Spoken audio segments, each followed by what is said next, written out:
ओम शांति। आज 2 मार्च 2024 के साकार मधुर महावाक्य है।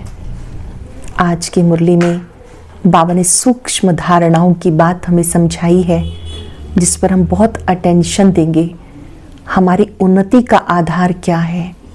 उन्नति का आधार है परमात्म प्यार। जिन्हें प्यार की अनुभूति होती है वो हमेशा उड़ती कला का अनुभव करते हैं।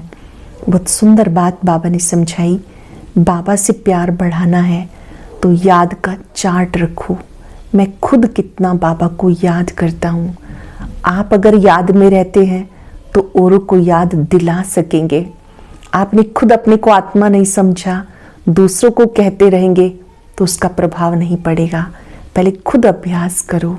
किसी भी सभा में जाते हो तो पहले सामने आत्माओं को देखो, आत्मिक स्वरूप से उनसे बात करो। फिर आप जब कोई बात कहेंगे तो उसका असर पड़ेगा, उन्हें समझ में भी आएगी। चलते फिरते भी प्रैक्टिस करो। मैं निराकार आत्मा हूँ, निराकार बाप की संतान हूँ। ये नॉलेज बहुत शांति की है। शांत रहकर बाबा को बहुत प्यार से याद करना है। सुनते हैं बाबा के मधुर बोल। बाबा ने कहा, मीठे बच्चे, ये नॉलेज बिल्कुल शांति की है। इसमें कुछ भी बोलना नहीं, सिर्फ शांति सागर बाप को याद करते रहो। ये नॉलेज बिल्कुल शांति की है, कुछ भी बोलना नहीं, सिर्फ शांति सागर बाप को याद करते रहो। क्वेश्चन है, उन्नति का आधार क्या है? बाप के शिक्षाओं को धारण कब कर सकेंगे? उन्नति का आधार क्या है? बाप की शिक्षाओं को धारण कब कर सकेंगे? उन्नति का आधार है प्यार, लव। एक बाप से सच्चा प्यार चाहिए। नजदीक रहते भी यदि उन्नति नहीं होती तो जरूर लव की कमी है। लव हो तो बाप को याद करें। याद करने से सब शिक्षाओं को धारण कर सकते हैं। उन्नति के लिए अपना सच्चा सच्चा चार्ट लिखो। बाबा से कुछ भी छिपाओ नहीं। आत्म अभिमानी बनते खुद को सुधारते रहो। उन्नति का आधार है प्यार। एक बाप से सच्चा प्यार चाहिए। नजदीक रहते भी यदि उन्नति नहीं होती तो जरूर लव की कमी है। लव हो तो बाप को याद करें। याद करने से सब शिक्षाओं को धारण कर सकते हैं। उन्नति के लिए सच्चा सच्चा चार्ट लिखो। बाबा से कोई भी बात छिपाओ नहीं। आत्म अभिमानी बनते खुद को सुधारते रहो। ओम शांति। बच्चे अपने को आत्मा समझकर बैठो और बाप को याद करो। बाबा पूछते हैं, जब भी कहीं सभा में भाषण करते हो तो घड़ी घड़ी पूछते हो कि अपने को आत्मा समझते हो या देह? अपने को आत्मा समझकर यहाँ बैठो। आत्मा ही पुनर्जन्म में आती है। अपने को आत्मा समझ परम पिता परमात्मा को याद करो। बाप को याद करने से तुम्हारे विकर्म विनाश होंगे। इसको योग अग्नि कहा जाता। निराकार बाप निराकार बच्चों को कहते, मुझे याद करने से तुम्हारे पाप कट जाएंगे, तुम पावन बन जाएंगे, फिर तुम मुक्ति जीवन मुक्ति को पाएंगे। सभी को मुक्ति के बाद जीवन मुक्ति में आना है, जरूर आना है। तो घड़ी घड़ी कहना पड़े, अपने को आत्मा निश्चय करके बैठो। बहनों भाइयों, अपने को आत्मा समझ के बैठो। बाप को याद करो। ये फरमान बाबा ने दिया। ये है याद की यात्रा। बाबा कहते, मेरे साथ बुद्धि का योग लगाओ तो तुम्हारे जन्म जन्मांतर के पाप भस्म हो जाएंगे। ये घड़ी घड़ी तुम याद कराएंगे, समझाएंगे, तब समझेंगे कि आत्मा अविनाशी, देह विनाशी है। अविनाशी आत्मा ही विनाशी देह धारण कर पार्ट बजाए एक शरीर छोड़ दूसरा लेती है। आत्मा का स्वधर्म शांति है। वो अपने स्वधर्म को नहीं जानते। बाबा कहते, मुझे याद करो तो विकर्म विनाश होंगे। मूल बात ये है, पहले पहले बच्चों को ये मेहनत करनी है।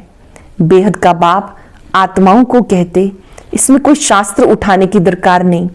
तुम गीता का मिसाल देते हो, कहते तुम सिर्फ गीता उठाते हो, वेदों का नाम क्यों नहीं लेते हो? बाबा ने कहा, उनसे पूछो वेद किस धर्म का शास्त्र है? कहते आर्य धर्म का। आर्य किसको कहते हैं? हिंदू धर्म तो है नहीं, आदि सनातन है ही देवी देवता धर्म। फिर आर्य कौन सा धर्म है? आर्य तो आर्य समाजियों का धर्म होगा। आर्य धर्म तो नाम ही नहीं। आर्य धर्म किसने स्थापन किया? तुम्हें वास्तव में गीता को भी नहीं उठाना। पहली बात है अपने को आत्मा समझ, बाप को याद करो तो सतो प्रधान बन जाएंगे। इस समय सब तमो प्रधान। पहले पहले बाप का परिचय देना है और महिमा भी बाप की करनी है।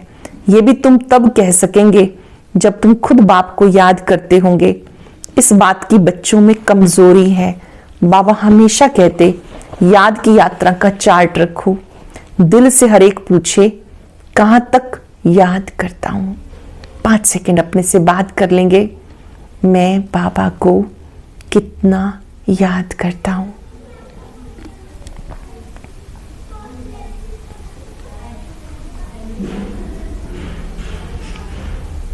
कहां कहां मैं याद कर सकता हूं, मेरी याद की यात्रा बढ़ सकती है।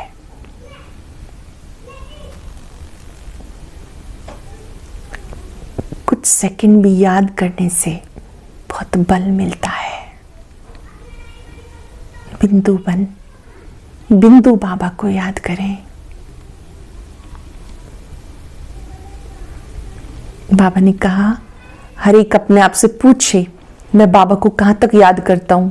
तुम बच्चों के दिल में अथाह खुशी रहनी चाहिए। तुम्हें अंदरूनी खुशी होगी तो दूसरों को भी समझाने का असर होगा।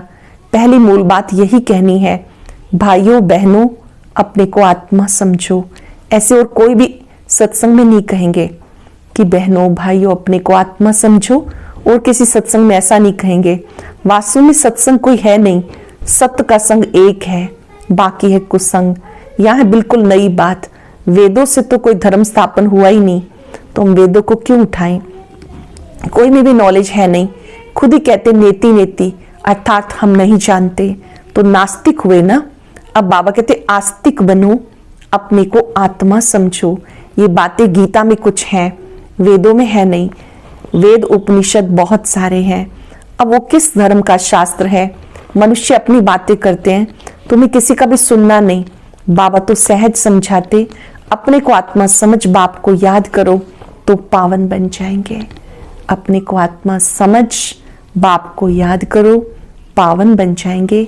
इसलिए वर्ल्ड की हिस्ट्री ज्योग्राफी को जानना है। तुम्हारा त्रिमूर्ति गोला है मुख्य, इसमें सब धर्म आ जाते हैं। पहले पहले देवी देवता धर्म। बाबा ने कहा त्रिमूर्ति गोला बड़ा बनाकर दिल्ली के मुख्य स्थानों पर जहां जहां आना जाना बहुत है वहां लगा दो। टीन शीट पर हो, टीन की शीट पर हो त्रिमूर्ति और गोला। त्रिमूर्ति में ब्रह्मा विष्णु शंकर, गोला मतलब सृष्टि चक्र। सीढ़ी में तो और धर्मों का नहीं आता, मुख्य 2 चित्र हैं। समझाना ही इस पर है। पहले बाप का परिचय, बाबा से वर्षा मिलता है। एक बाप को नहीं समझा तो दूसरे चित्रों पर जाना ही फालतू है। अलफ को समझने बिगर कुछ भी समझेंगे नहीं। बाप के परिचय बिगर और कोई बात ना करो। बाप से ही बेहद का वर्षा मिलता है। बाबा ख्याल करता है ऐसी सहज बात भी क्यों नहीं समझते। तुम्हारी आत्मा का बाप वो शिव है, उनसे वर्षा मिलता है। तुम सब आपस में ब्रदर्स हो। जब इस बात को भूल जाते हो तब तमो प्रधान बन जाते हो। एक बाप को याद करो तो सतो प्रधान बन जाएंगे। एक बाप को याद करो तो सतो प्रधान बन जाएंगे।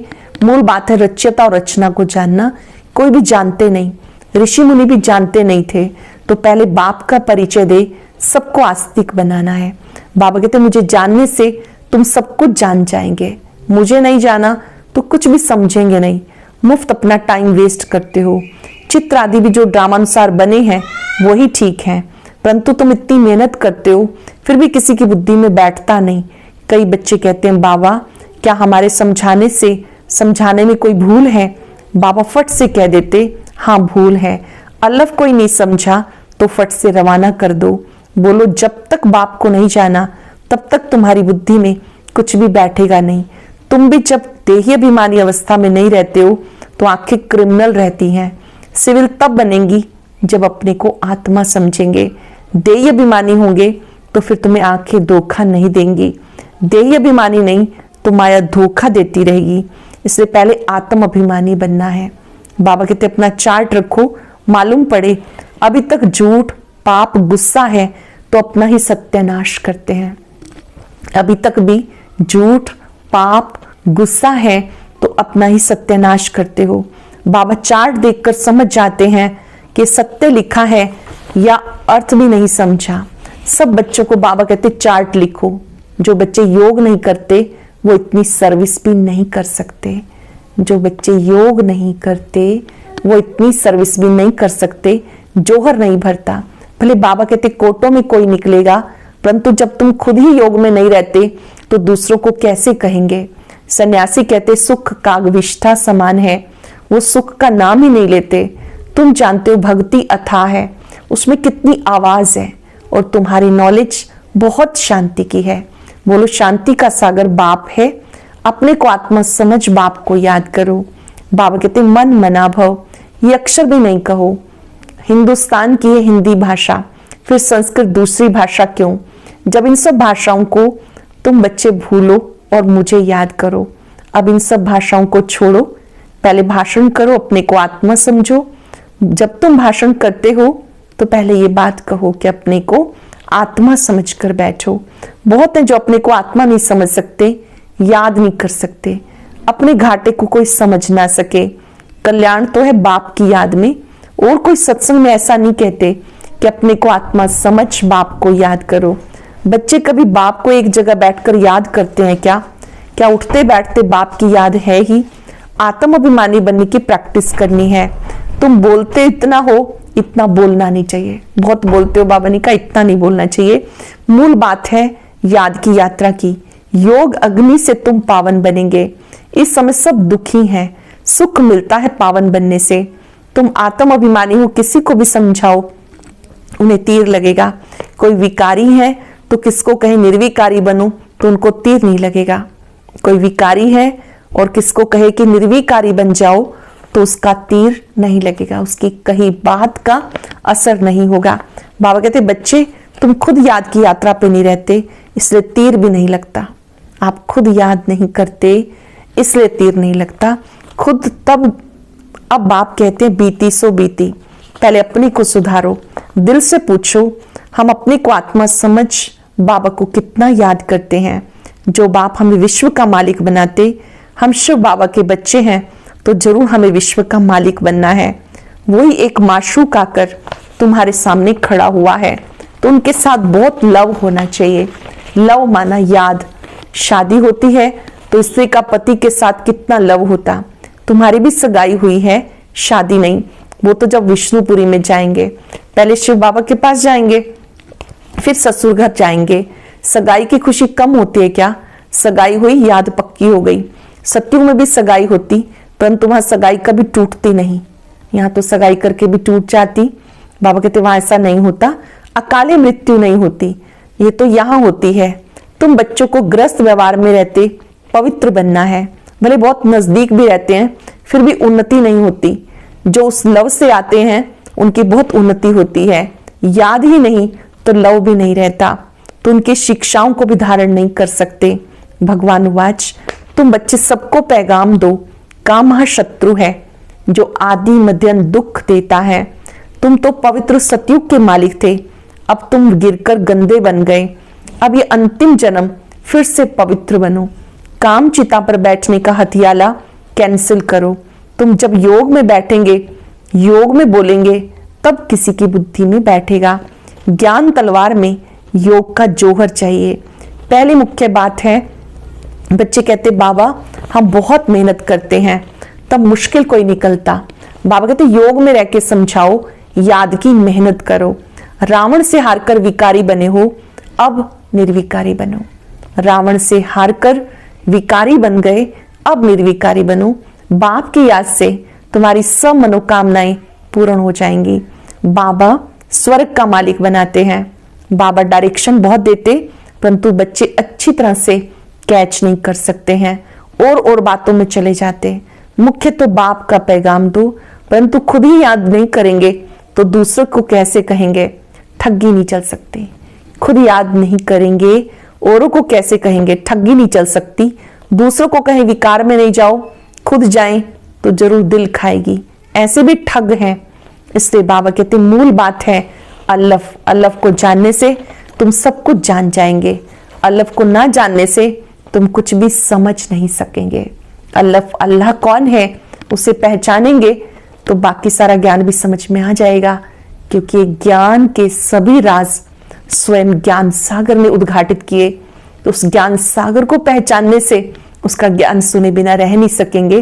तभी कोई भी आता है तो पहले परमात्मा का परिचय दो, उस पर निश्चय हुआ तो उसकी नॉलेज पर निश्चय स्वतः ही हो जाएगा। अच्छा, मीठे मीठे सिक्के दे बच्चों प्रति माता पिता बाप दादा का याद प्यार गुड मॉर्निंग। रूहानी बाप की रूहानी बच्चों को नमस्ते। रूहानी बच्चों की रूहानी बाप दादा को याद प्यार नमस्ते गुड मॉर्निंग। शुक्रिया बाबा, शुक्रिया। धारणा के लिए सार। पहली पॉइंट है अंदरूनी बाप की याद की खुशी में रहकर फिर दूसरों को बाप का परिचय देना है। अंदरूनी बाप की याद की खुशी में रहकर फिर दूसरों को बाप का परिचय देना है। सबको एक बाप की महिमा सुनानी है। आत्म अभिमानी बनने की बहुत प्रैक्टिस करनी है, बहुत बोलना नहीं है। बीती सो बीती कर पहले स्वयं को सुधारना है। याद का सच्चा सच्चा चार्ट रखना है। अंदरूनी बाप की याद की खुशी में रहकर दूसरों को बाप का परिचय देना है। सबको एक बाप की महिमा सुनानी है। आत्म अभिमानी बनने की बहुत प्रैक्टिस करनी है, बहुत बोलना नहीं है। बीती सो बीती कर पहले स्वयं को सुधारना है। याद की यात्रा का सच्चा सच्चा चार्ट रखना है। बहुत सुंदर वरदान। ब्राह्मण जीवन में वैरायटी अनुभूतियों द्वारा रमणीकता का अनुभव करने वाले संपन्न आत्मा भव। ब्राह्मण जीवन में वैरायटी अनुभूतियों द्वारा रमणीकता का अनुभव करने वाले संपन्न आत्मा भव। जीवन में हर मनुष्य आत्मा की पसंदगी वैरायटी है, तो सारे दिन में भिन्न भिन्न संबंध भिन्न भिन्न स्वरूप का वैरायटी अनुभव करो तो बहुत रमणीक जीवन का अनुभव करेंगे। ब्राह्मण जीवन भगवान से सर्व संबंध अनुभव करने वाली संपन्न जीवन है।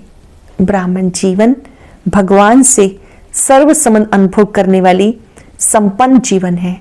इसलिए एक भी संबंध की कमी नहीं करना। अगर कोई छोटा या हल्का आत्मा का संबंध मिस हो गया तो सर्व शब्द समाप्त हो जाएगा। जहां सर्व है वहां संपन्नता है। इसलिए सर्व संबंधों से स्मृति स्वरूप बनो। सर्व संबंधों से एक बाबा को याद करो। हर संबंध बाबा के साथ है। ये संगम पर हमें बहुत बड़ी लॉटरी मिलती है कि भगवान हर संबंध निभाता है। कभी पिता के रूप में, कभी शिक्षक के रूप में, कभी सदगुरु के रूप में, कभी काउंसलर के रूप में, कभी अच्छे दोस्त के रूप में, जिसकी हमें आवश्यकता है। अगर एक भी संबंध की कमी होगी तो सर्व शब्द नहीं आएगा। अटेंशन से सुने। जीवन में हर मनुष्य आत्मा की पसंदगी वैरायटी है, तो सारे दिन में भिन्न भिन्न संबंध भिन्न भिन्न स्वरूप का वैरायटी अनुभव करो तो बहुत रमणीक जीवन का अनुभव करेंगे। ब्राह्मण जीवन भगवान से सर्व संबंध अनुभव करने वाली संपन्न जीवन है। इसलिए एक भी संबंध की कमी नहीं करना। अगर कोई छोटा या हल्का आत्मा का संबंध मिस हो गया तो सर्व संबंध सर्व शब्द समाप्त हो जाएगा। जहां सर्व है वहां ही संपन्नता है। इसलिए सर्व संबंधों से स्मृति स्वरूप बनो। स्लोगन है बाप समान अव्यक्त रूपधारी बन। प्रकृति के हर दृश्य को देखो तो हलचल में नहीं आएंगे। बाप समान अव्यक्त रूपधारी बन। प्रकृति के हर दृश्य को देखो तो कभी हलचल में नहीं आएंगे। आज हम सब अपनी याद की यात्रा का चार्ट बढ़ाने का दृढ़ संकल्प करेंगे। अपने आप को चेक करेंगे, मैं खुद कितना बाबा को याद करता हूँ। एक दृढ़ संकल्प करेंगे, मेरे सभी संबंध सर्वशक्तिवान के साथ हैं, वो पल पल मेरे साथ है। आत्मिक स्वरूप में टिक कर सभी को आत्मा देखे। विश्व भर में करोड़ों आत्माएं हैं, वे सब मेरे भाई हैं, बाबा के बच्चे हैं, मेरे बाबा के बच्चे हैं। बाबा हम सबसे बहुत प्यार करते हैं। वही पिता, शिक्षक, सतगुरु है। जो कुछ है सर्वशक्तिवान है।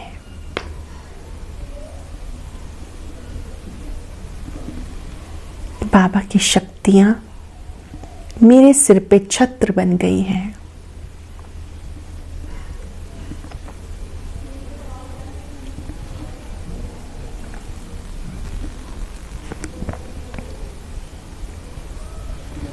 इन शक्तियों को अपने पूरे शरीर में प्रवाहित होता देखें।